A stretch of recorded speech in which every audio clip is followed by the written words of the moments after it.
Let's start with something that'll crawl underneath your skin if you're paying attention. Take a hard look at the world around you. I mean, really look. Do you see it? Do you see it? We're surrounded by walking templates. Eyes wide open, soul switched off. A mass hypnosis where people speak in headlines, react in rehearsed memes, and live on the surface of everything. They don't feel, they imitate. They don't think, they regurgitate. And what's worse, they don't even know it. This isn't some dystopian warning, it's already here. The average person isn't living. They're running software, habits, beliefs, emotional responses, all shaped not by truth, but by repetition. That's neuroplasticity at work, but hijacked. Their brains are not broken, they're just rewired to serve someone else's interests. Every scroll, every swipe, every time you reach for your phone out of boredom, your brain is being shaped. Repetition carves grooves into your mind, and before you know it, you're living in those grooves without remembering how you got there. So let's get to that point. The brain adapts to whatever you repeat. Let's digest that. Repeat. The brain adapts to whatever you repeat. So now imagine what happens when what you repeat is distraction, performance, pleasing people or otherwise, numbing. That's not apathy. That's learned helplessness. We're not facing a crisis of intelligence, we're facing a crisis of attention. And that is a neuroplasticity emergency because what you pay attention to is what you become. Most people don't need therapy, and I'm not a doctor, I'm not dispensing medical advice or anything related. I'm just saying most people don't need therapy. They need to detox from mental junk food. They need to remember how to sit with a thought long enough for it to shape their reality. They need to practice stillness until their brain stops twitching for noise, for dopamine hits. But that's rare now because silence exposes the damage, the erosion, the cognitive emptiness we mistake for rest.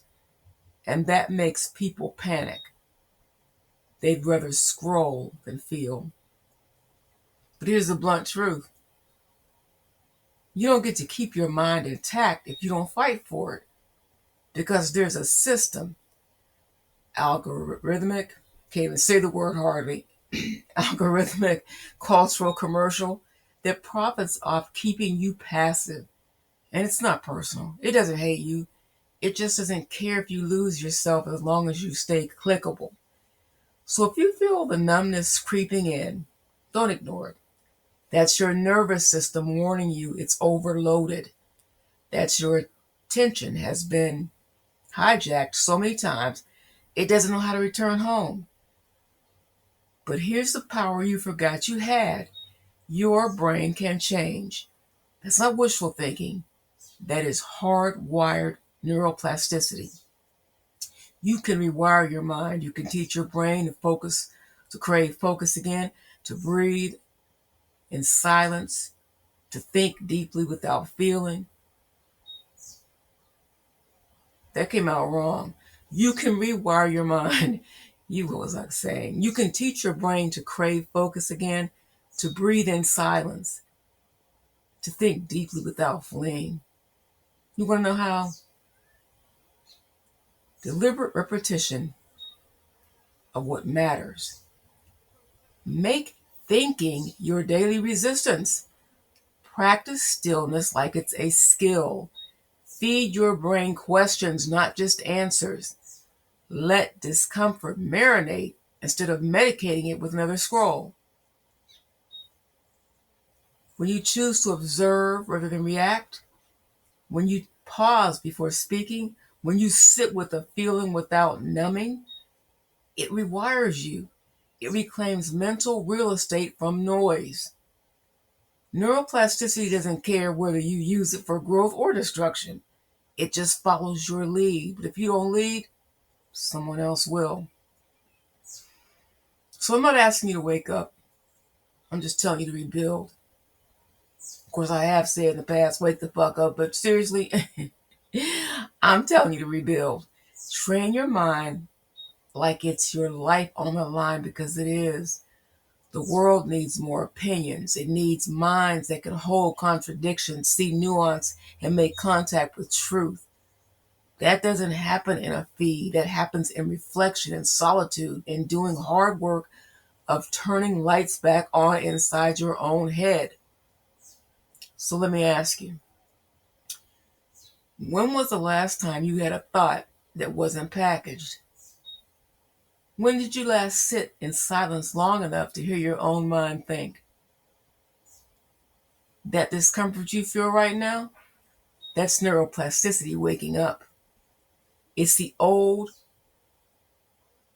neural pathways itching,